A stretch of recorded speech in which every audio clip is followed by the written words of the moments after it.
for being here, and also thank you to everyone else for being here and taking up a little bit of your time on this very busy day. So the paper that I'm going to present, as Daniel already mentioned, is going to be somewhat conversational. It's part of the book that I'm working on the intellectual history of B.R. Ambedkar, and it's coming from it's still a work in progress. So any type of questions or suggestions that you may have, I'm happy to hear them, because I'm still like learning from all of this. So as I already mentioned, this paper is going to be about the concept of minority in the years before partition. And the reason I've been studying this is because sometimes, from my perspective, when it comes to the intellectual history of Indian figures, but also figures like from the global South, there is a lack of context in which certain ideas are presented. And I'm going to get to that in just a second. So when we see someone like Ambedkar, the way he's remembered now, we think of him as the father of the Constitution. And from my perspective, that tends to sanitize a lot of his opposition to Congress. It tends to sanitize a lot of his criticism to someone like Rajendra Prasad, someone like Nehru, and of course, someone like Gandhi.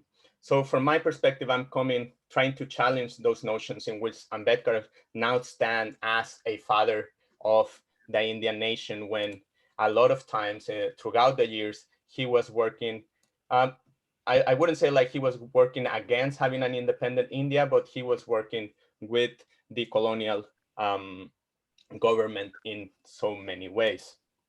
So what do I mean by the importance of having Ambedkar in context? So if we look at the latest, at the years before the partition of India, we see Ambedkar, when it comes to one single issue, the issue of Pakistan, for instance, in a period of 5 years or so, his ideas are changing quite a lot. But when when historians look at this period, it seems like they choose one specific vision of Ambedkar and they just run with it.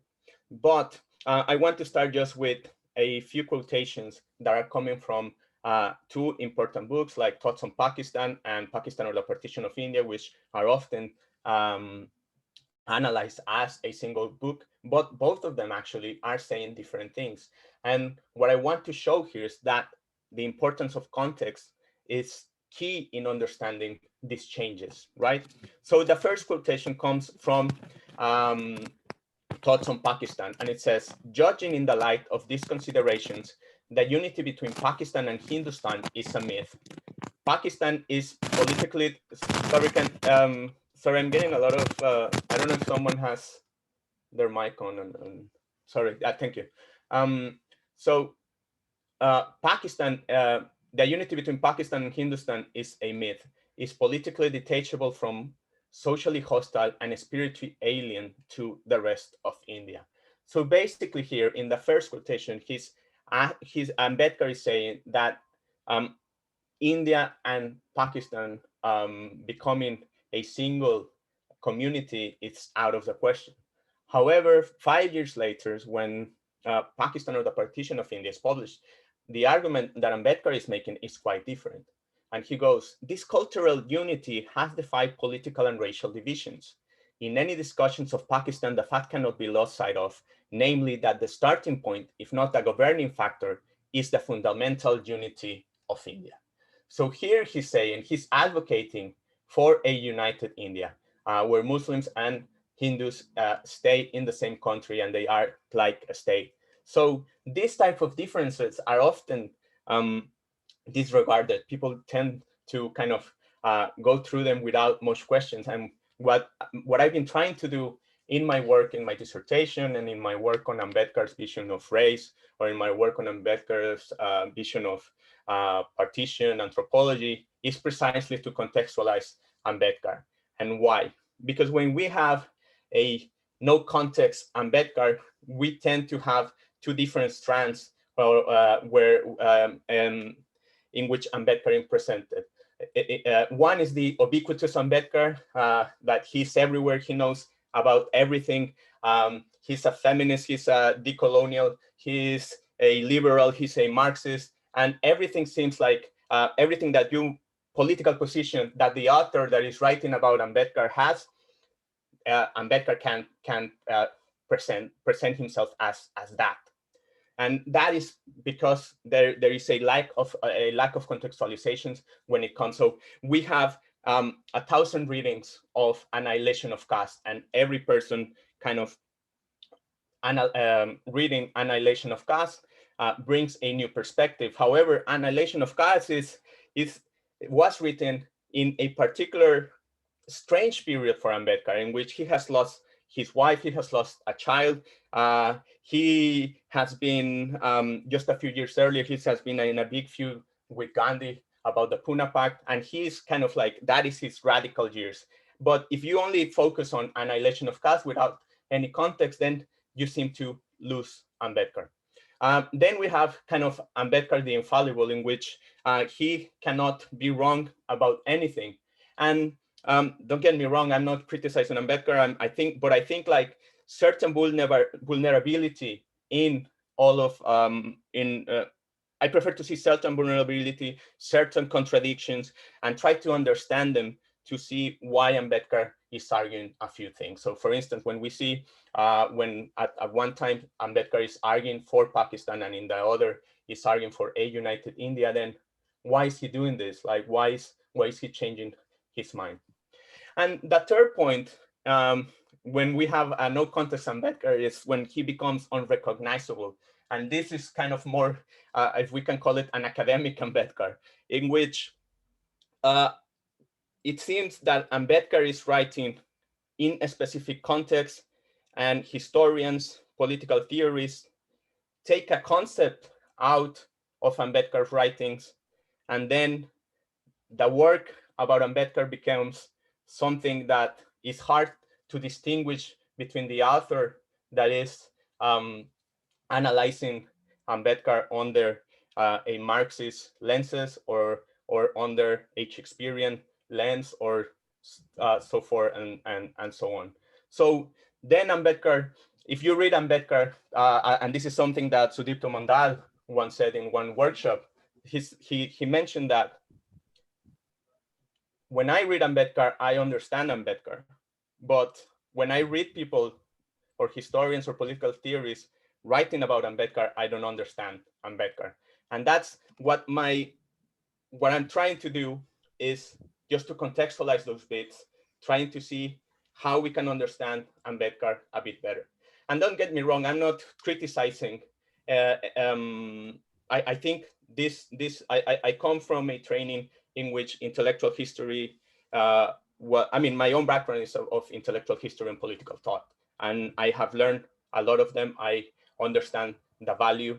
And people here, like Daniel, does that very well in his understanding of endosmosis, which is a concept that appears constantly in Ambedkar's work.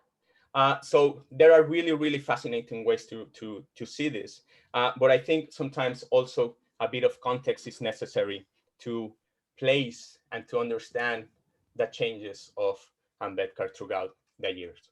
So here I'm basically going to do that in a very brief way. And I'm going to focus on three particular texts. The first one is Thoughts on Pakistan. And here I argue that the main argument in Thoughts of Pakistan is the importance of nationalism and the two-nation theory for Ambedkar. The second one is Pakistan or the Partition of India. And this was written in 1945 and 1946. And the key argument that Ambedkar was presenting there was that India was a unit, and the dissolution of communal political parties was key in saving the concept of minority, particularly of Dalits.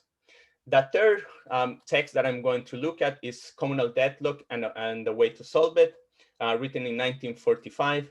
And the key argument that Ambedkar here wants to present is that he's appealing to Jinnah to establish an alliance with him. And in order to do that, he proposed to eliminate the concept of the communal political majority. So here he's going to invite Jinnah to think of the the political system as a way in which no one, no single community, no political party can get more than 40% of representation. So my argument is basically that these texts should be read together. Otherwise, we cannot understand what Ambedkar was going through at this particular time.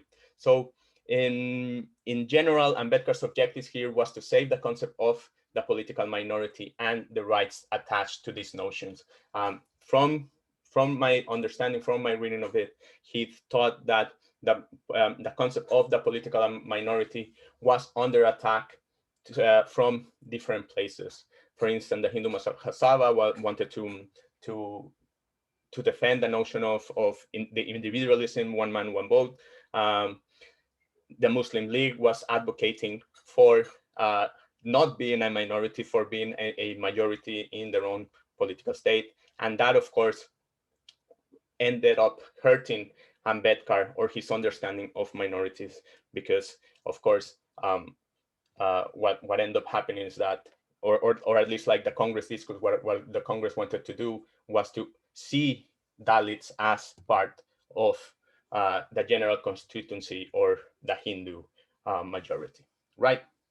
So in the 1940s, what was the problem with the issue of minority?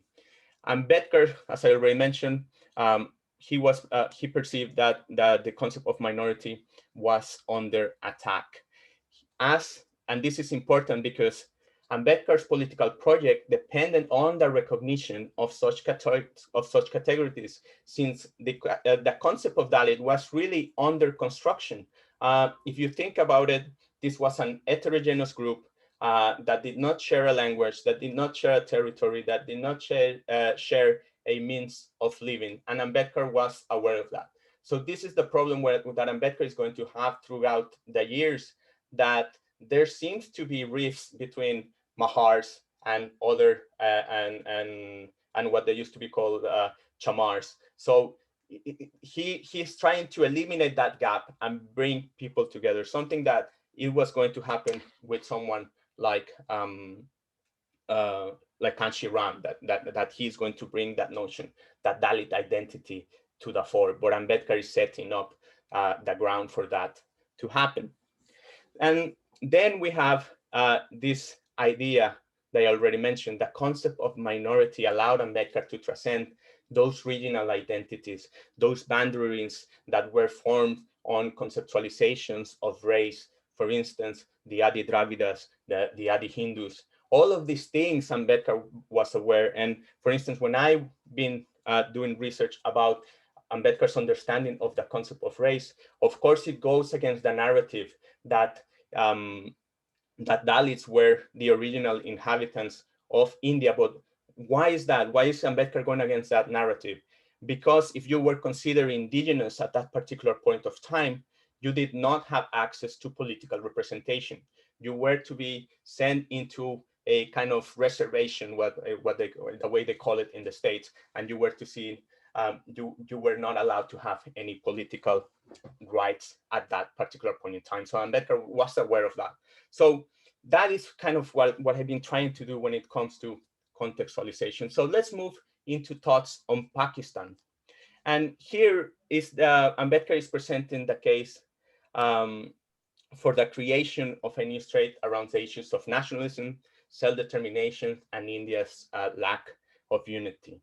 He's embracing the two-nation theory, that cultures are so different, that the possibility of creating a community was nil.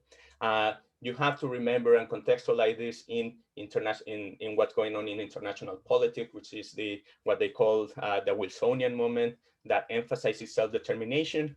And Ambedkar is also aware that there is the possibility of having foreign intervention if minorities are mistreated. So in this way, Ambedkar is pushing this notion that we need two states, because he is thinking that if the Muslims have Pakistan, if they have their own state, what is going to be the second most important minority is going to be Dalits. So when he is writing in Thoughts on Pakistan, he's arguing that the essence of Pakistan is the opposition to the establishment of one central government having supremacy over the whole of India. And why? How is he presenting this? Well, he uses Renan and his vision of nationalism. So here, the idea that goes with the two-nation theory is that nations are spiritual entities. Nations are composed by a common past of victories, sorrows, and the willingness to live together in the future. So in order for this to happen, you need a certain forgetfulness. So you need to dismiss and forget that there have been problems between communities. So Ambedkar argued if there was no Pakistan, then if India was not divided, then the country would become anemic, sickly, a sickly state, ineffective, a living corpse, dead though not bury. So here Ambedkar is presenting a pretty grim vision of what India is going to look like if it's kept as a united country. Yet the two-nation theory also eliminated minorities altogether through Savarkar's view of one man, one vote. And this comes from Savarkar's work, Hindu Rashtra Darshan. And Ambedkar is later on going to kind of see the problem with this. And Savarkar says this: when once the Hindu Mahasabha not only accepts but maintains the principle of one man, one vote, and the public services to go by merit alone, added to the fundamental rights and obligations to be shared by all citizens alike, irrespective of any distinction of race or religion, any further mention of minority rights is on the principle not only unnecessary, but self-contradictory, because it again introduces a consciousness of majority and minority on communal basis. So when someone like Savarkar is advocating for individualism, for the concept of democracy of one man, one vote, what he's basically banking on is that Hindus will vote Hindus and the rest of the population will be eventually erased, at least politically, right? So according to Ambedkar, Savarkar's attitude would prevent any Hindu-Muslim unity, as the latter would feel constantly threatened. He uses the word being Muslimized. So if you go to school, you're going to be presented with a nationalist project in which your identity is going to be erased. And this is the way in which Ambedkar is often sanitized and presented as the father of the Constitution. It erases the problems that he has before being and working on the Constitution with Nehru and so on, and it also erases what happens afterwards, like the way Rajendra Prasad and Nehru kind of betray Ambedkar because he wanted to pass the Hindu Code. So there is this notion that Ambedkar that we're going to see later on that Ambedkar was right about. Then Ambedkar says there was no common cycle of participation for a common achievement. Their past is a past of mutual destruction, a past of mutual animosities, both in the political as well as in the religious field. So in short, two-nation theories, two nations completely different, they can come together. So why is he supporting Pakistan then? And this is something that Faisal Devji kind of explains really well. And he claims that, well, according to Ambedkar, Dalits were to replace Muslims in the political arena. Yes, and I agree with this. But for this to occur, the preservation of the concept of minority was necessary. So the problem that we see here is that if you just say like, okay, Muslims are going to disappear, and Dalits are going to inherit everything, that is up to a certain point true, but you still need to keep that concept of the minority alive. And what we see later on after independence is that these basically, as these concepts disappear for a while. I mean, it's not until the 1990s in which Dalits or Buddhists, Dalits that declare themselves Buddhists get any type of reservations, right? So it's what happens after independence is is what basically Gandhi's visions, in which in order to get any type of political reservation, you need to declare yourself a Hindu first in some ways. Okay, in some ways. No, I'm not saying like you're practicing all the time, but at least you have to acknowledge a certain fact that you cannot be Buddhist because there's no untouchability in Buddhism. So that's an important thing. So Ambedkar tried to protect the concept of minority throughout the years by challenging political groups and constitutional structures that attack the minority status of Dalits. And this is very clear in Ambedkar's writing of Federation versus Freedom. And what he sees here in Federation versus Freedom is that he's opposing this new political structure that is going to eliminate the concept of minority altogether, and particularly is going to eliminate the concept of Dalits altogether. Because in the Federation, you're going to have a political system in which you're going to have like the only kind of groups that are going to have representations is the Hindus with 1/3, 1/3 of Muslims representation, and 1/3 for the princely states. So why was this problematic for Ambedkar? First, because Dalits were not recognized as a political minority. And second, because federation gave political power to unrepresented leaders, basically the princes, right? So he's opposing that because he sees like the concept of minority is under attack because there's going to be kind of equality, but not for his own community. So according to Ambedkar, the princely states would support Hindus, and this would translate into the political dominance of Hindus. So this would eliminate any debate of the minority question in India. So this one is from this quotation comes from Federation versus Freedom, and it says, to make the province strong, they insisted on making the center weak. As a means to this end, the Muslims demanded that residuary powers should be given to the provinces, and the Hindu representation in the center should be reduced by giving the Muslims not only 1/3 of the seats from the total fixed for British India, but also from 1/3 of the total assigned to the princes. The Hindus, as represented by the Hindu Mahasabha, were concerned with only one thing: how to meet what they called the menace of the Muslims. The Hindu Mahasabha felt that the accession of the prince was an accretion to the Hindu strength. Everything else was to them of no consequence. Its point of view was federation at any cost. So this is why Ambedkar is opposing federation. But then a lot of changes are going to occur. World War II is going to start. The Crip mission is going to be sent to India basically to secure the support of India to Britain during the war. But here, the colonial government is not interested in what Ambedkar has to say. He's being sidelined.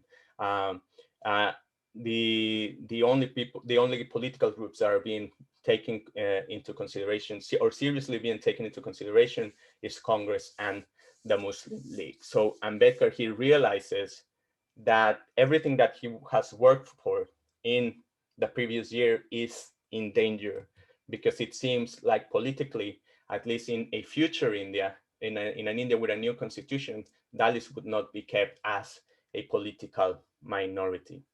So here then comes the publication of Pakistan, or the Partition of India. And this is where Ambedkar kind of says like, well, a lot of people in the book, it says in the introduction, says a lot of people criticize me because I didn't give a proper vision of what I think should happen in the future. And then he changes everything of that he's saying. So here Ambedkar, instead of emphasizing the two-nation theory, he goes on to saying that the unity of India is the most important thing that we see in this debate. He even goes and saying like, India's unity was as ancient as nature. Within this geographic unity and covering the whole of it, there has been a cultural unity from time immemorial. So he's changing quite a lot from Ernest Renan's view of nationalism to what he's presenting now. He says organic filaments do exist. It is a crime to overlook them and deliberately face the disintegration of society and country of society and country, as the Muslims seem to be doing. So he's going back, he's on the footstep because of the political situation. So instead of Disraeli to support his argument, instead of Renan, he's now using Disraeli, and he conceives the nation as a work of art and as a work of time. So there's no more spirit, there's no more feel. I mean, he's actually going for another vision of what the nation is. And he gives examples saying that, well, the French have done this in Canada, the English have done this in South Africa, and the Italians and the French have done this in Switzerland. Whether these two were the best examples, it's probably not the best. They were probably not the best examples, but he's making the case that, okay, Pakistan, I mean, there shouldn't be Pakistan, India should be kept together. So, and he asks in the book, why should the emergence of the two-nation theory make partition necessary? Why should the Muslims be afraid of losing their nationality and national culture by living with the Hindus? So in Pakistan, or the partition of India, then he's arguing that the unity of India was possible through the abolition of communal parties. So here he's saying that the way the political system is structured in India is flawed, because basically you don't get a political identity, rather you get a communal identity that is translated into politics, that you keep and you bring into your politics. So what he's proposing is to eliminate those communal parties, to have a political alliances, right? So from Pakistan and the partition of India, he says nothing can stand in the way of a party realignment, of the Congress and the Mahasabha breaking up, and of Hindus and Muslims forming mixed political parties based on an agreed program of social and economic regeneration, and thereby avoid the danger of both Hindu Raj or Muslim Raj becoming a fact. So basically he's saying, forget about religion, let's look into the commonalities that people have, whether it's class, whether it's something else. But and that is what's going to prevent the communal tensions that we have so far. But in Communal Deadlock, he's going to change a little bit. He's going to keep with the same argument, but he's going to change a little bit his argument. So in Communal Deadlock and the way to solve it, he's reimagining the concept of majority and minority. So the problem for him, as I already mentioned, is like the fixity of political majority. One is born into a majority or one is born into a minority. It's not made. And here Ambedkar's proposal is the following. He wants to limit the political majority to 40% of representation. So if you think of 100% political system, you have 40% for the Hindus, 40% for the Muslim, and then you have 20% that is for the other minorities. In his mind, Ambedkar is proposing that Dalits are going to keep that 20%. And why? This is really important, and this is where Ambedkar is being really, really creative. First of all, it appeals to that notion that Hindus and Muslims wanted when it came to federation. So he's eliminating the princely states and he's inserting Dalits instead of the princely states, right? So he's also saying that, okay, Hindus and Muslim will never be politically, will never have more representation than each other. So in order to get anything done, you need to establish an alliances with other minorities. So, and this is where minorities get some power. They get some pull to negotiate. They get some weight in the negotiations to say, okay, if you want to do this, if you want to be in power, then you need to talk to me. So this political system that this reimagination of the notion of majority and minority prevents perpetual majority rule, promotes agreement between majorities and minorities. Minorities would be able to form alliances, and in his mind is going to eventually eliminate communal politics. So from communal deadlocks, he says, under my proposal, the danger of a communal majority, which is the basis of Pakistan, is removed. So basically, he is trying to abandon this notion of majority and the nation. And he's very clear. He is here appealing to Jinnah, basically saying like, your unwillingness to live as a minority is dangerous for other minorities in India. So he says, my proposals are for a united India. They're made in the hope that the Muslims will accept them in preference to Pakistan as providing better security than Pakistan does. I am not against Pakistan. I believe it's founded on the principle of self-determination, which is now too late to question. I am prepared to give them the benefit of the principle on the condition that the Muslims do not deny the benefit of the principles to non-Muslim residents of the area. But I believe I am entitled to draw the attention of the Muslims to another and better plan of security. I claim that my plan is better than the plan of Pakistan. So very clearly, he's saying like, what you are doing can hurt us both. So in conclusion, Ambedkar's proposal fails to convince Jinnah. We know that. And then here comes another episode in which Ambedkar politics look quite strange. He tries to get international support for his cause. He goes and sends a few letters to Churchill. He goes to meet Churchill in his house. He's also sending letters to Du Bois asking about the Negro problem in America. He's also planning a delegation to go to the United Nations, and he's also in conversation with the Quakers. And all of these things have people in India reacting. So this particular image you see here, Churchill right next to Ambedkar, and kind of like the Hindustan Times is making fun of Ambedkar's desperation of trying to figure out how the minority concept is going to be kept alive in India.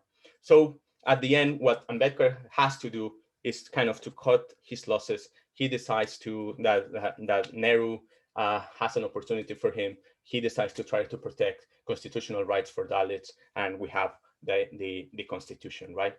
So what happens here afterwards is that the politics of divide and rule acquire a literal meaning, and the question of minorities was virtually eliminated with the creation of Pakistan, the annexation of the princely state, and the rejection of separate electorates for Dalits. So in a way, what independence brings is, of course, the creation of Pakistan, but it's also the elimination of the minority question as a burning political issue in India. And I'm going to leave it there. Thank you so much, Jesus. There's so much to discuss, and we're already getting questions in the chat box. So I guess what we'll do is just kind of have Alistair and Devika cut me off if they want to join in, and I'll open with one question and we can go from there. I'll open with a fairly predictable question, which is, what do you see the role of sociology, Ambedkar's training in sociology as part of this project? So you talked about identity as a political issue. You talked about identity as a communal issue.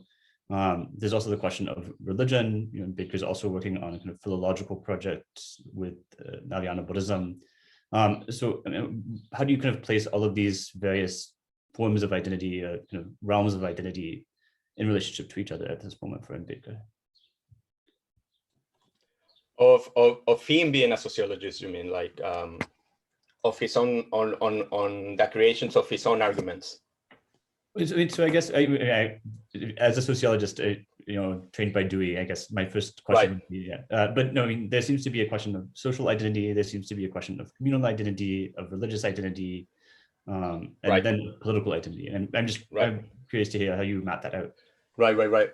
So I mean, of course, like this is my own view, but I think coming from what you say, like from a pragmatist vision of society, I mean, as you know, like pragmatism, a lot of its values coming from these notions, these new theories of education, of trying to form a new type of citizen, a new a new being that is not attached to these concepts that are immemorial, right? So they're challenging questions of race, they're challenging questions of religion, even though Du is quite is a very Christian himself.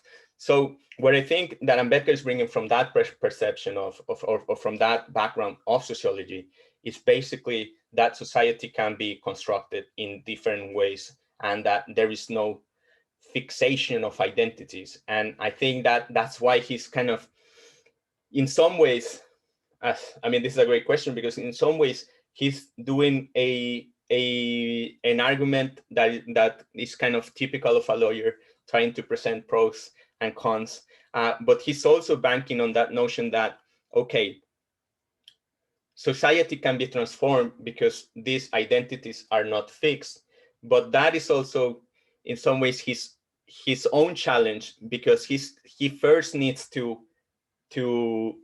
establish that Dalits are a community of their own. And as you know, his vision of Dalits being a community of their own was not the only one at that particular time.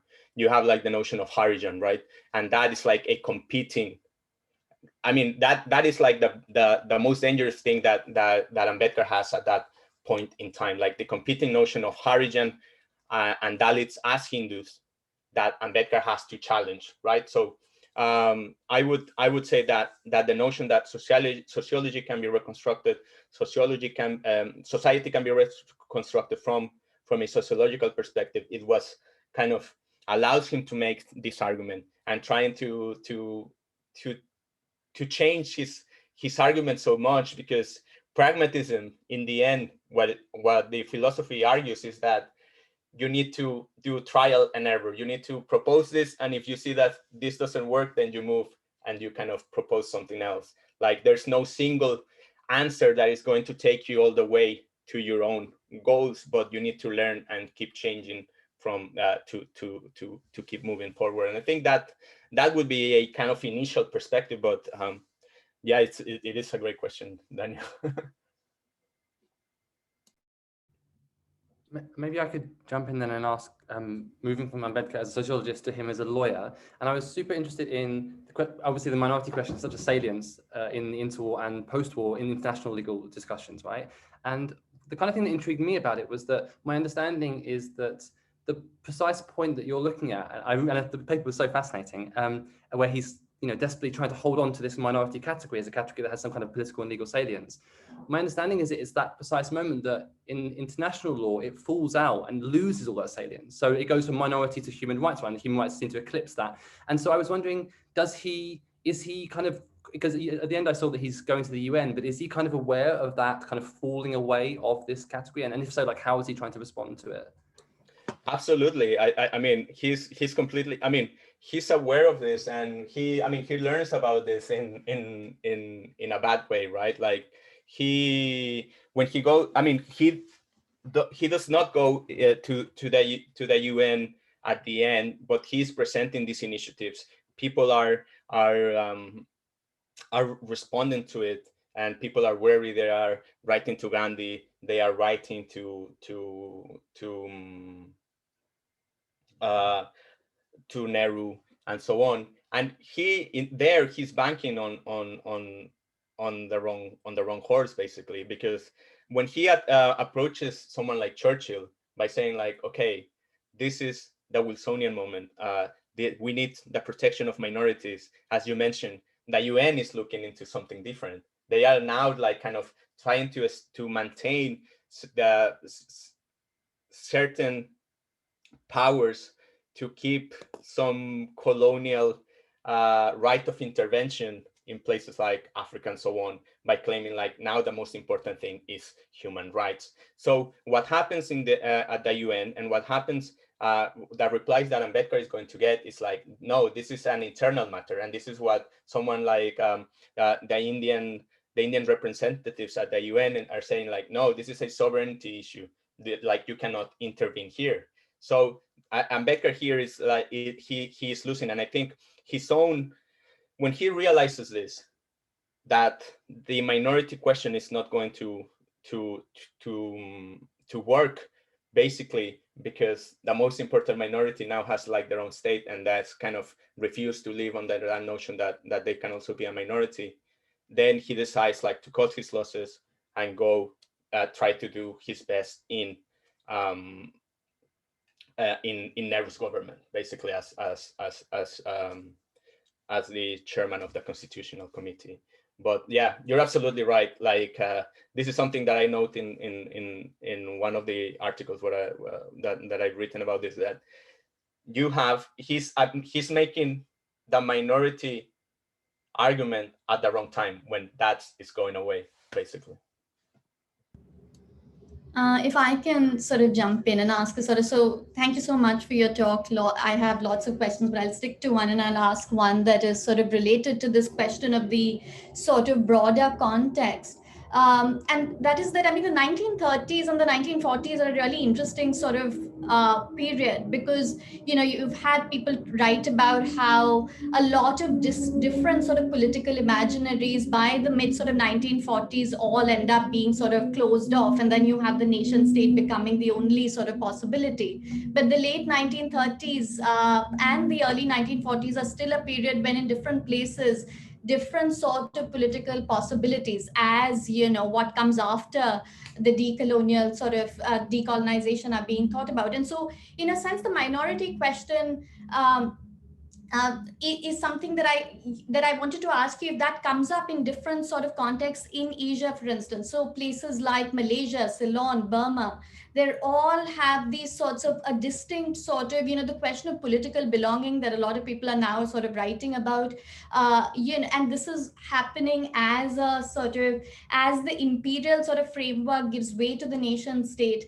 it sort of creates this sort of question of what happens to people who, you know, might identify as, and, you know, when you're talking about democracy, the sort of real fear of like what happens if you have a majoritarian sort of democracy. And so in that sense, I wanted to ask you about how these sorts of concerns in India sort of relate to these wider concerns around decolonization, democracy, and the coming of the nation state.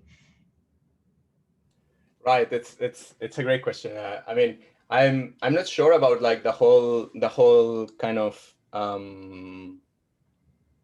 about the colonial implications of the question of minorities. I think like people like Harshan Kumarasingham has that works on Ceylon, like he or Sri Lanka, like he must have like a better answer than mine. What I would say is basically two things that are very linked to Ambedkar's own vision of how this problem was being treated. The first one is that, okay, as you know, the notion of the question of minority kind of becomes a South Asian contentious point, because there is the notion like, okay, if you create Pakistan, even if you move people around, there's still always going to be a small minority of Hindus there, right?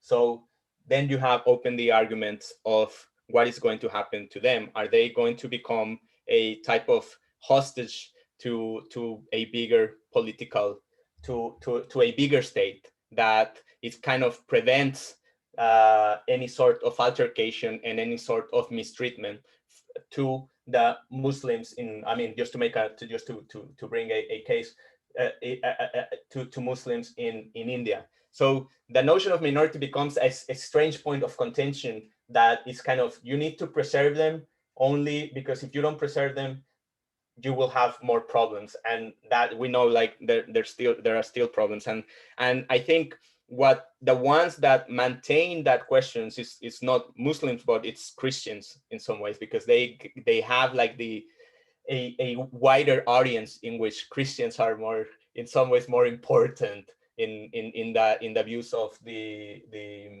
international system, in the international arena.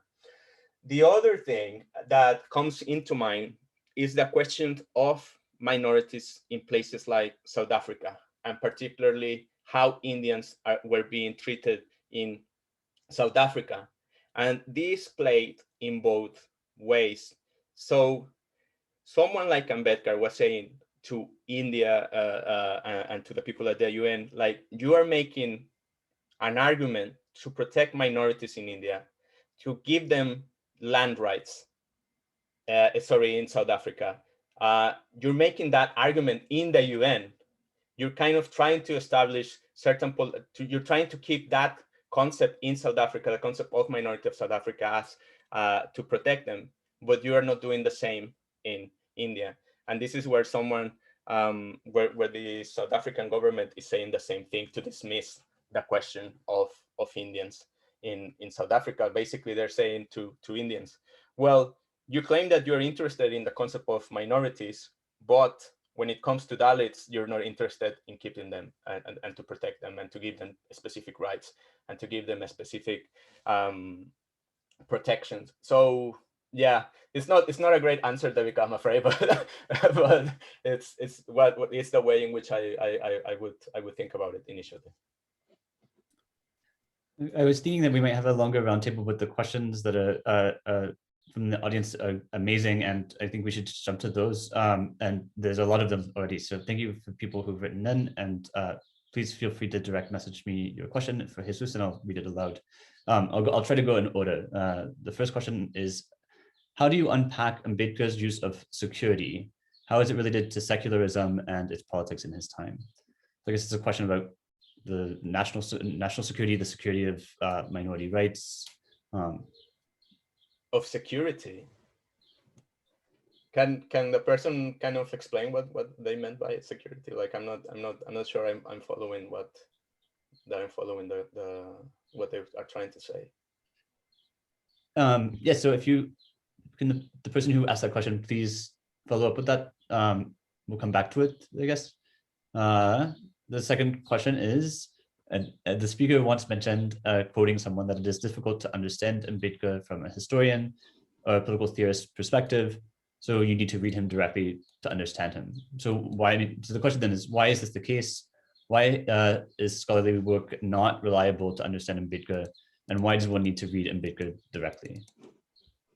No, I mean, it is reliable. I mean, I just think, like, when it comes to the practice of intellectual history, I mean, from my own view, which is as valid as any other views but from my perspective, you need to contextualize what the political context in which Ambedkar was writing in. So, for instance, when you see,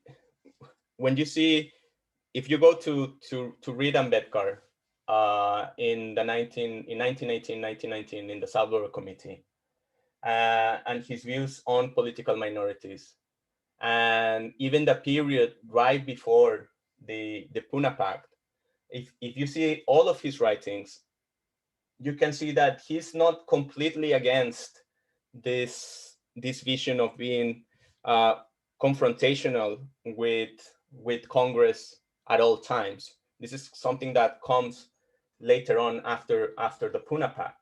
So my invitation to read Ambedkar in context is just to kind of avoid these notions in which Ambedkar can be seen as, for instance, not just because it came up to mind, as a Marxist throughout his life or as a liberal throughout his life.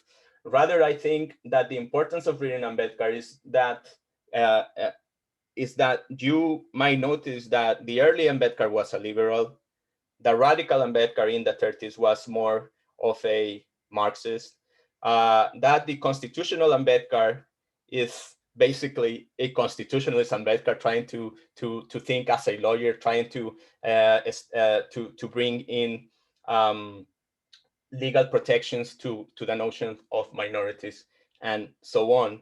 So I think that as we continue to understand Ambedkar, we might see his intellectual histories that focus on the early Ambedkar, that focus on the middle Ambedkar, just like we would do with someone like John Dewey or Marx and so on. So more my understanding or my invitation to go and read Ambedkar is just for you to make up your own mind on what kind of reading you want to have of him. Thank you. So this is to go back to the security question. So it's the issue of security was from a quote that Ambedkar had that was on one of the last slides about Muslims being better or more secure in India than in Pakistan. I think that means then the original question was right. What is this? What is the meaning of security here? Right. So basically, it's what I was saying to Devika in some way, that there was this notion that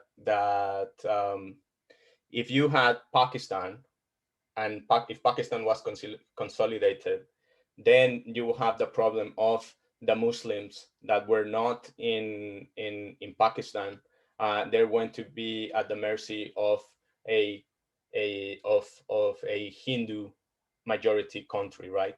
That they were going to be seen as second-class citizens. And what Ambedkar is trying to emphasize with this notion that Muslims are going to be more secure here is that because there's that elimination of the political majority, that Muslims are going to have a better sort of representation, and there was not going to be this notion of being kept as hostages in a country where you are a second-class citizen. The next question, these are all fantastic questions. Thank you so much for sending them in.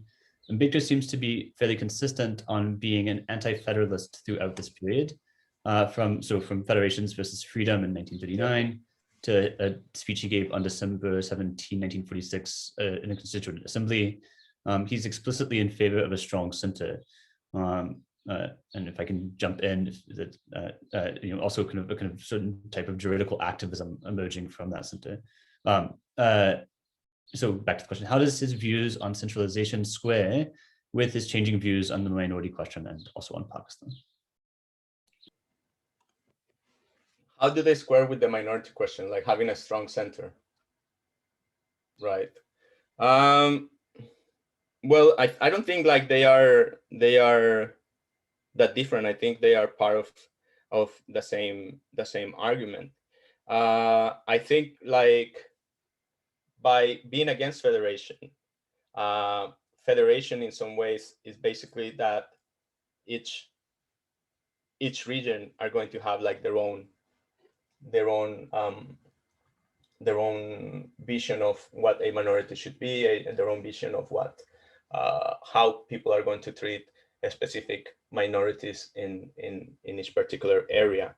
With a strong center, you have what you have now, basically, that if you have a job, for instance, that is linked to the central government, you have minorities for someone that may be a Dalit in the south and can go to Delhi and get a reservation on that area.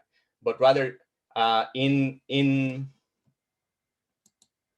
now with the states, you don't get that at all. So in some ways, the minorities are restricted to a particular state and to a particular area. So in that sense, federation and the centrality of the state is kind of helping him to establish the concept of a minority that can go beyond boundaries, that can go beyond regions, and that can establish like being a Dalit as a national political category rather than a regional political category, whether it was Adi Dravidas, whether it was Adi Hindu, like Ansirvaya, and so on.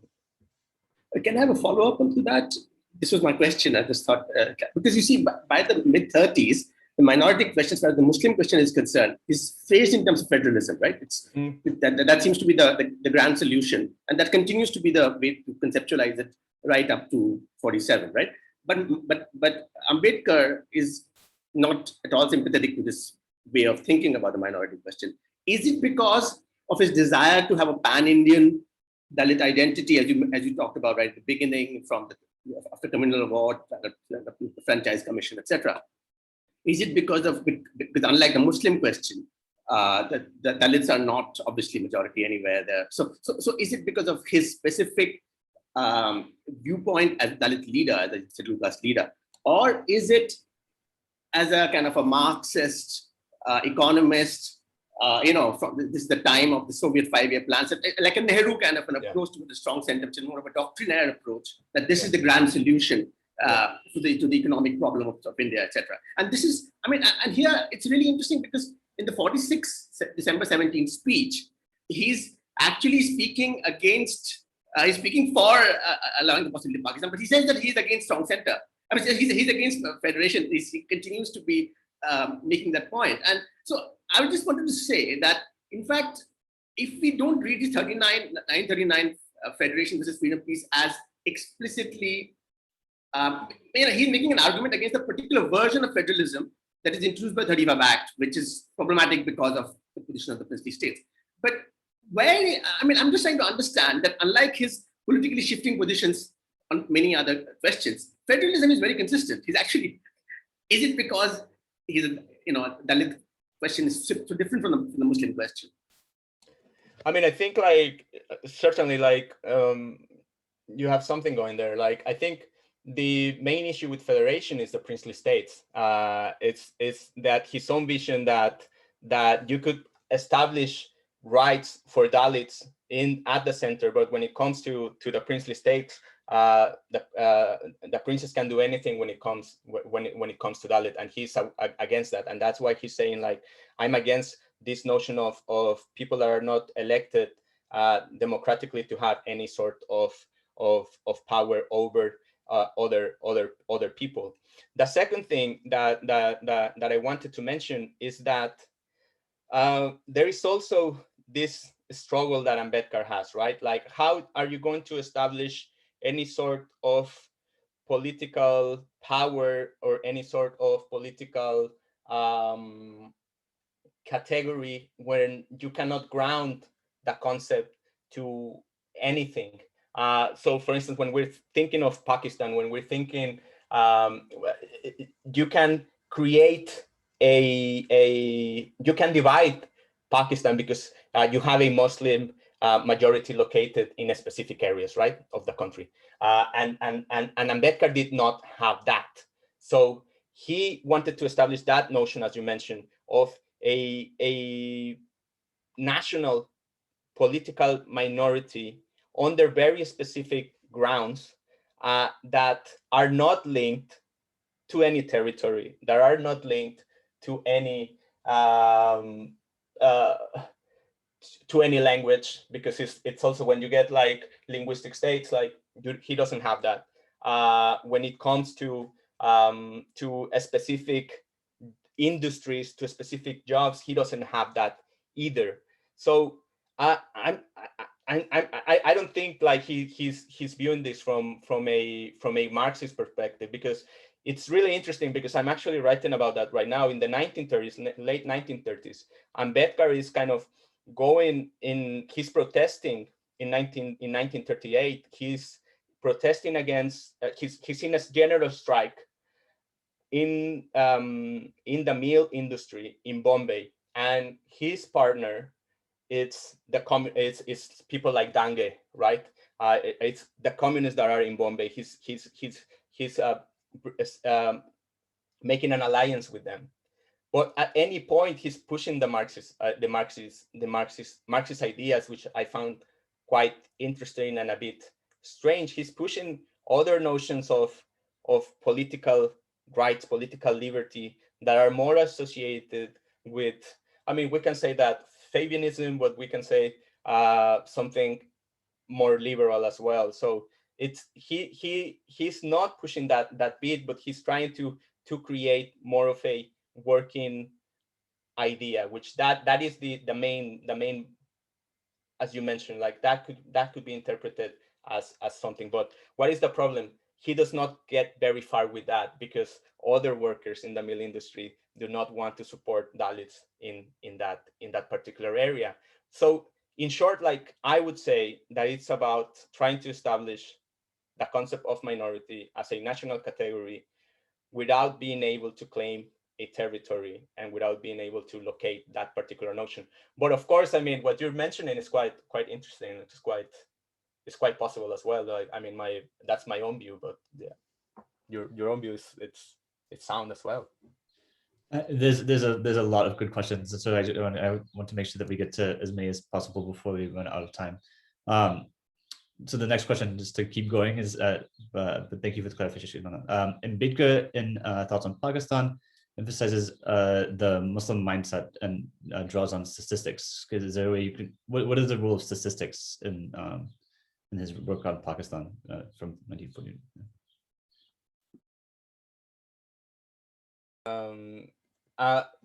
Right. So any particular statistic that they have in mind? I mean, when it comes to, I mean, and I'm just asking this for clarification, because Ambedkar is, as I already mentioned, when he writes, he brings this type of argument that is linked to being a lawyer, that is like he's giving you facts and facts and facts. In terms of statistics, and when he's talking about the state of mind, a particular Muslim state of mind, he's emphasizing the notion of the army, the notion of what is going to happen with the army. And the main statistics that he's going to give is that what are you going to do with all the military in India that are Muslim, right? If they cannot change their views and they cannot change their allegiances because they are Muslim first and not Indian, what is going to happen there? So he constructs this argument in which you need to separate India and Pakistan, because you cannot have that particular. You would always be in danger of an insurrection. But yeah. I'm sorry, the question was not about that. Oh, sorry. Yeah, it's hard to. It's hard to follow up on questions in which, yeah, I cannot read or cannot. Yeah. So the question was about, Ambedkar provides a classification of population in the very last part of the book. And then, in the entire book, he talks about the various series of events that happened from 1915 to 1935, 1940s, where, Muslims sort of did not participate and, were against various, suppose if you talk about the child marriage bill and the opposition to that, and the history that goes with Hindus and Muslims engaging in communal riots. And so Ambedkar then after this comes to this conclusion that Muslims should entirely be shifted to Pakistan and Hindus should be brought up. So that's what I wanted to emphasize, like what brings Ambedkar to this conclusion about the Muslim mindset. This is very contrary to what Nehru and Gandhi believed.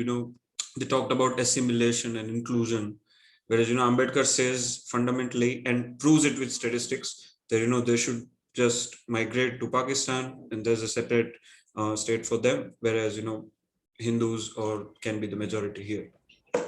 Yeah, this is kind of like what I mentioned in the paper, is that basically he's thinking of if you eliminate, I mean, this is early years.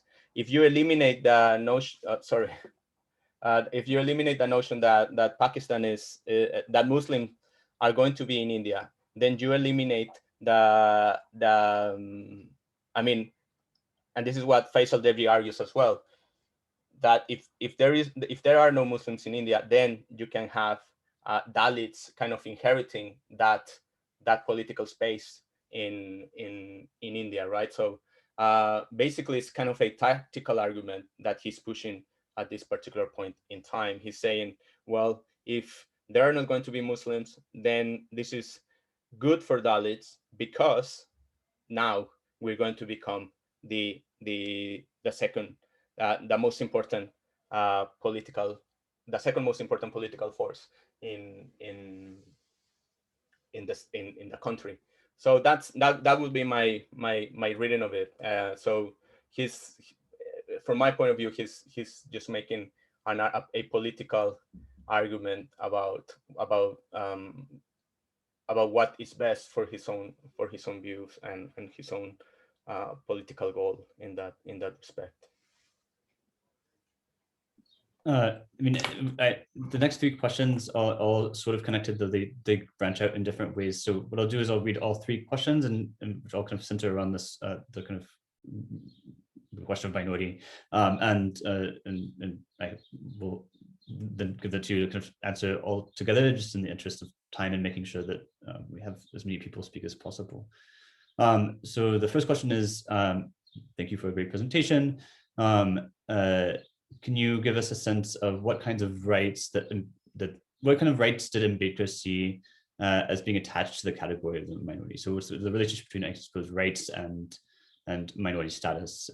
I ask this because for certain Muslim actors who continue to advocate for minority rights within one nation state, like Madani, the contours and content of minority rights was primarily focused on the protection of personal status laws. I assume this was of less interest to Ambedkar. So that's one question. And then a question that I also had is coming from Ankit Kavare from JNU. Taking your analysis forward to the time of Ambedkar's conversion to Buddhism, 1956, and bringing the question of religion back in, how would you characterize Ambedkar's conversion out of Hinduism into Buddhism, leaving the Hindu fold? Would it be correct to say that it was an attempt to render Dalits into a minority after the political status of Dalits as a minority is out of the picture, and kind of the constitution and of the independent India? That's a question I've also been interested in. And then can you repeat that the second part of the question? Sorry, like it's Buddhism, and like what does he think about Buddhism? What do I make of that conversion? And then what was the second part? Sorry. So the second part was I'll just read it verbatim. Would it be correct to say that it was an attempt, this conversion to Buddhism was an attempt to render Dalits into a minority after the political status of Dalits as a minority is out of the picture? Right. And then just one more, and there's still many more, but one more to kind of categorize together, lump together. For Ambedkar, Dalit is a minority, and for the Dalit politics after Ambedkar, Dalit isn't a minority, but a citizen derived of social and political rights.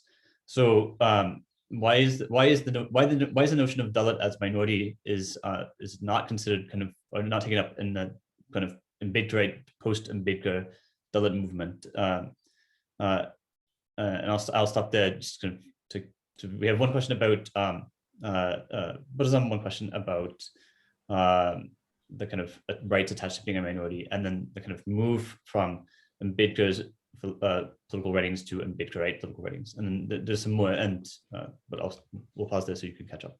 Right. So to start with what kind of rights he saw in terms of minorities, I mean, the most important one was political representation. And I mean, as you know, like this was not something that he could take for granted at all.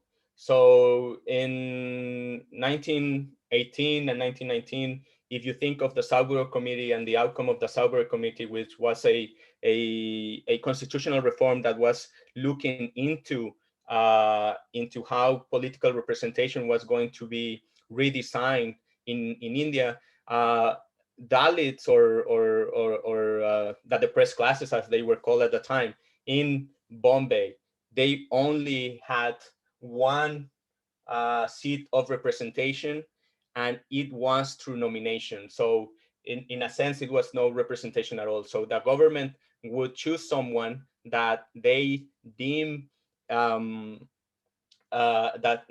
they thought they could, that specific person could represent the interest of the depressed classes, and that was it. That was like only one seat for Bombay.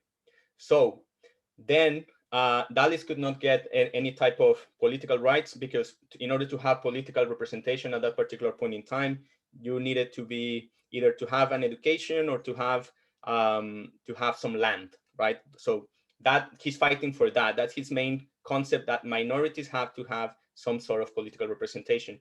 It is not only until 1935 when Dalits get a little bit more and they get rid of this notion of nomination, 1935, and then after independence, then you get like universal franchise.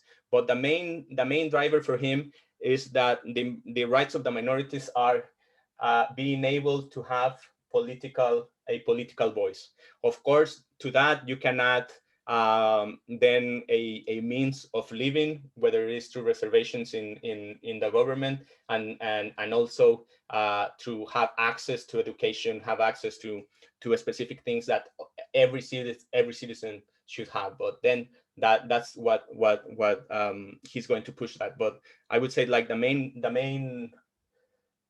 thing that a minority needs to have as a political right is a access to representation, but to a valid kind of and useful type of representation. That's what he's advocating, separate electorate. So his point was that it is of no use to have political representation if you are always going to be a minority and you're right, and your candidate that you're supporting is never going to be elected. So that's why he's advocating a separate electorate. So that would be my main thing. In terms of conversion, like why is he converting to Buddhism? This is an excellent question, and I think it's something that, if you think about it, I mean, this is my view, and this is what I've been writing in some ways, but it's not by any means. I think he just to put it bluntly, I think he's tired, he's sick of the political system in India. He's trying to create a positive history, a positive notion of what being a Dalit is. He's trying to change a political narrative of what has of how Dalits are being presented. If you know, Gandhi see Dalits as people without history, like they don't have any history. Like this is one of the questions that he asked to Ambedkar, like what do you represent? Like what, you don't have no culture, you don't have any culture, you don't have any history, and so on. I think Ambedkar is trying to change that narrative, and he explains when he's going to conversion, he's saying, and it comes again with the question of reservations, after independence, this notion of reservation it was not meant to be a permanent solution. Indians, in their own view, they say after 10 years there will be equality in India, there will be no reservations. So Ambedkar, in a way, is saying if reservations are only going to be here for 10 years, then it's not necessary for us to hold on to this concept. Like we need to let it go. We need to do our own history. We need to create our own rights. And that particular vision of I would say, and I mean, and this might be a little bit controversial, that particular vision of Dalits and Buddhism being a political category, I would say, like, it's so much I mean, the person that should be credited is, of course, partly Ambedkar, but it's also Kanshi that is pushing these notions. Like, it's these people that the later Ambedkarites that are kind of reviving the Ambedkar's legacy, because, as you know, Ambedkar kind of disappears throughout the 60s and 70s and 80s as a political person until the Dalit Panthers and the I mean, not the legacy of Ambedkar, but like in the political imagination, he's seen as around that time he's seen as a regional leader, rather than a political figure or the status that Ambedkar has today. The third question, what was the third question? Sorry, I don't remember the third question. It was, I think, a question. I'll scroll back up. A question about the difference of kind of politics, the politics of minority, the politics of Dalit as a category, as a minority category. the difference between Ambedkar's thought and perhaps the Dalit movement after Ambedkar. So, right. I already thought you were building towards it, but right. Yeah, sort of. Yeah. So I think that would be I think like the last part of what I say related to that particular question. I think the difference is that I mean that Ambedkar was pushing for a national category, and I think the concept of Dalit, at least in the political discourse, is accepted as a national category.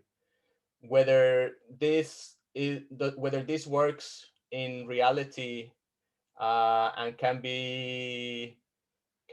is successful beyond regions is more debatable. But I think certainly Ambedkar has become a national icon that people identify with in national terms. Whether that works in national politics, that's more debatable, right? Like we see Mayavati Kanshiram having political success in specific regions. We see, not the Dalit Panthers, but the Republican Party of India having relatively political success in Bombay or in Maharashtra up to a certain point. We also see this in Tamil Nadu with the Dalit Panthers, and I mean this is someone like Hugo Gorringe has worked on extensively, but then you don't see like a big national kind of project movement, right? So that would be my initial reading of that. And I think just to add on to that question, I mean, there was to clarify, I apologize. Not simply rights holding, but being Dalits as being deprived of rights. So not simply this kind of tension between deserving of human rights and being deprived of human rights within India. Maybe you could answer that as you answer this last question, which I want to get to really fast, from Natasha Heja, who says, thanks for the excellent talk. To what extent can we read the preeminence of the religious minority form and partition to the framework of caste dominance? I'm thinking about the Ashraf-Savarkar alliances and wondering how Ambedkar engaged with subordinate caste Muslim political formations, so the Momen Conference. So in other words, post-partition, does Ambedkar expand his project of cohering Dalits as a national political minority to include caste minorities across the India-Pakistan border? So bringing back into the discussion the caste system within Muslim society in Pakistan. Right. So I mean, when it comes to partition, Ambedkar the role of Ambedkar is interesting, right? He's not thinking really of. I mean, no, it depends. It's a great question because it's really, really complicated. I mean, if you know, like I'm sure you do, like the work of Dwight Payan Sen. He works on like these connections between Dalits and Muslims in Bengal, and his vision is like what is going on, or at least like how Ambedkar remains a political figure at this time is basically because the Muslim League in Bengal through J.N. Mandal kind of give a push to Ambedkar after he fails to be elected in Bombay. Like he gets a legislative assembly seat through Bengal, which doesn't make sense. But at the same time, when partition is going on, Ambedkar is being contacted not by Muslims but by Dalits in Pakistan, saying that they are not allowed to go to India because basically they are being kept captive because there's people. I mean, basically in the way that this letter was sent, basically Ambedkar is saying, because he's writing to Nehru, Ambedkar is writing to Nehru saying like, Pakistan needs sweepers, that's their claim, and they're not allowing to let these people go. So he starts this campaign to try to get to them.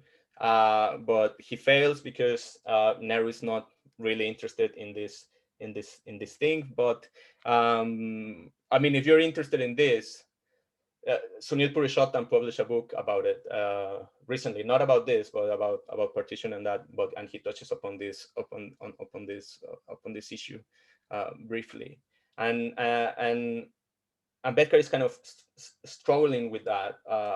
But so he has some connections with Muslims, but I don't think he pushes them afterwards, because after partition he gets involved in writing the Constitution, and he's actually, when he's within Congress and he's trying to give speeches that are somewhat critical of Nehru and Congress, he gets certain backlash from Nehru and from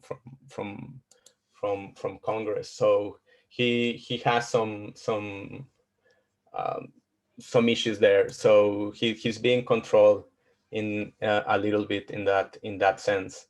Yeah, that would be my initial thing. The other one, I can't remember the other one. It was something about human rights, but to be honest, like it was about the deprivation and versus the deserving. But I think we're running a little bit out of time, so right. maybe say that can briefly address that. Right. And right. So I mean, I think it's hard to answer that. Because I didn't understand like the where the question was coming from. I think in some ways Ambedkar has the problem of his own vision of what a minority should be like, what kind of rights they should have, and what ended up being in the Constitution, right? So this is where I struggle a little bit, because in some ways I completely appreciate and I completely value the work of Ambedkar within the Constitution, but when it comes to minorities' rights, as you know, like Ambedkar is going to kind of, after the Constitutional Committee is over, he's going to say like, this Constitution does not suit anyone. Like this Constitution is problematic. It's like it doesn't serve any purpose and so on. And why is he saying this? Because basically he does not get separate electorates, and because he does not get separate electorates, in some ways the vision of what a minority should be in his own constitution resembles more to the vision of Gandhi's vision of minority, right? In which you are in the same category, in the same constitutional arrangement as the Hindu majority. Yeah. I guess, but briefly, the person who's asking the question, who I've butchered the question a couple of times, I apologize. I've invited the person who asked the question to jump in and all right. Jesus, thank you. I'm Praveen. I'm a PhD student at Political Studies, JNU. Yeah, nice to meet you.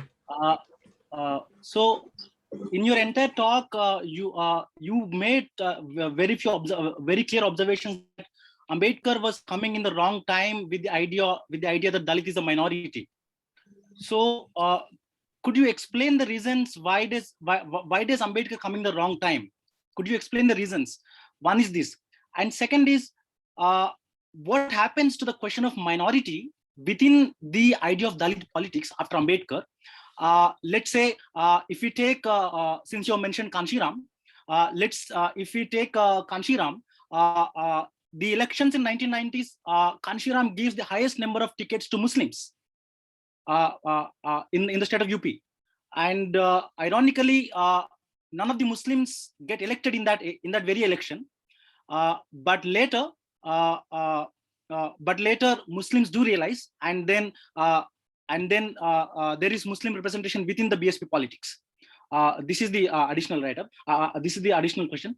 And in your other writings also, you're trying to explore Ambedkar as anthropologist, and from Franz Boas to everyone you're connecting. I've read your works. But why is Ambedkar not emphasizing the fact that Dalit is a minority within the Constitution? In the Constitution, he never emphasizes this fact. He's only writing this, let's say, from the 1930s to the 1940s. And once in the 1940s, when the Independent Labour Party and the Dalits of Pakistan ask him to comment on the Pakistan question, then in his entire treatise, he never, in that treatise, he's not mentioning Muslim as a minority. In that Pakistan partition book, he doesn't say Muslim as a minority, but he says the Muslims have the national sentiment. So these are my observations. Could you please comment? Thank you. Yeah, of course. Thank you so much.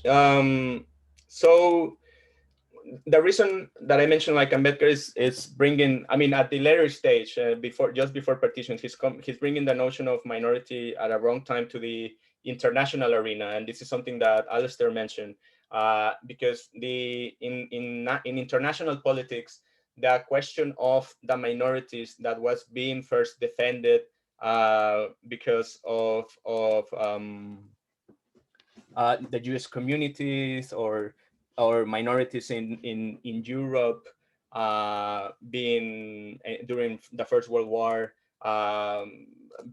that this notion of minorities needed to be defended is growing out of fashion in some way. So after World War II, you have a move in which the concept that is being trying to be discussed instead of minorities is human rights. And this is something this is within the Depressed Class Conference. Ambedkar and all the people participating in the Depressed Class Conference, they are speaking on the Jews, they are speaking on the Muslims within the international context. And these proceedings have been published in the times of Ambedkar, and it is available now. And Ambedkar is also commenting on the Nazi dictatorship of Germany. He's predicting that, what is going to happen with regard to Jews, what is going to happen with regard to Muslims in international context. So, but why doesn't Ambedkar see the same thing in the book Pakistan Partition? Yeah, because I mean, no, he's sort of making that argument as well. He's making the argument that minorities are important, but he does not get international backup. I mean, and that's what my argument is when I'm saying like he brought the question of minorities at a wrong time at an international level, because in international politics, that concept of minorities was being abandoned for the concept of human rights. That's one thing. The other thing is that I mean about the Constitution and why is he's not emphasizing these things. It's basically because he's one in many. Like it's a committee. It's not Ambedkar cannot write whatever he wanted, because there's politics of what is going to be written in the Constitution or not, right? Like it's an exchange. It's a political exchange of what is going to be accepted and not. So that is just kind of and then the nature of politics and the nature of writing any legal issues, right? So yeah, that's why he's going to have like these problems with when it comes to the Hindu code bill with Nehru and so on. Yeah, I would leave it there, I think. Yeah, there are other questions, but we're past time. And on the minority, if you could answer after Ambedkar, Kanshiram, and the minority question. Can I ask yeah, you guys follow up by maybe email or something like this? Is that possible? And I see other amazing questions that are coming in, but I would encourage you to kind of reach out to his if that's okay. But just in the interest of making sure people go to bed on time or get lunch on time and all of this, I wanted to thank you very, very much. And as you could tell, this was a really, really excellent conversation, engaging conversation with a lot of provocative ideas. So thank you very much for joining us. Thank you, Alistair and Devika, for joining. Thank you, Christine and Jinnah, as always, for your work. And thank you, everyone, for your amazing questions. I'm glad that really opened up the debate really excitingly. I'm sorry. Thank you so much. Thank you, everyone.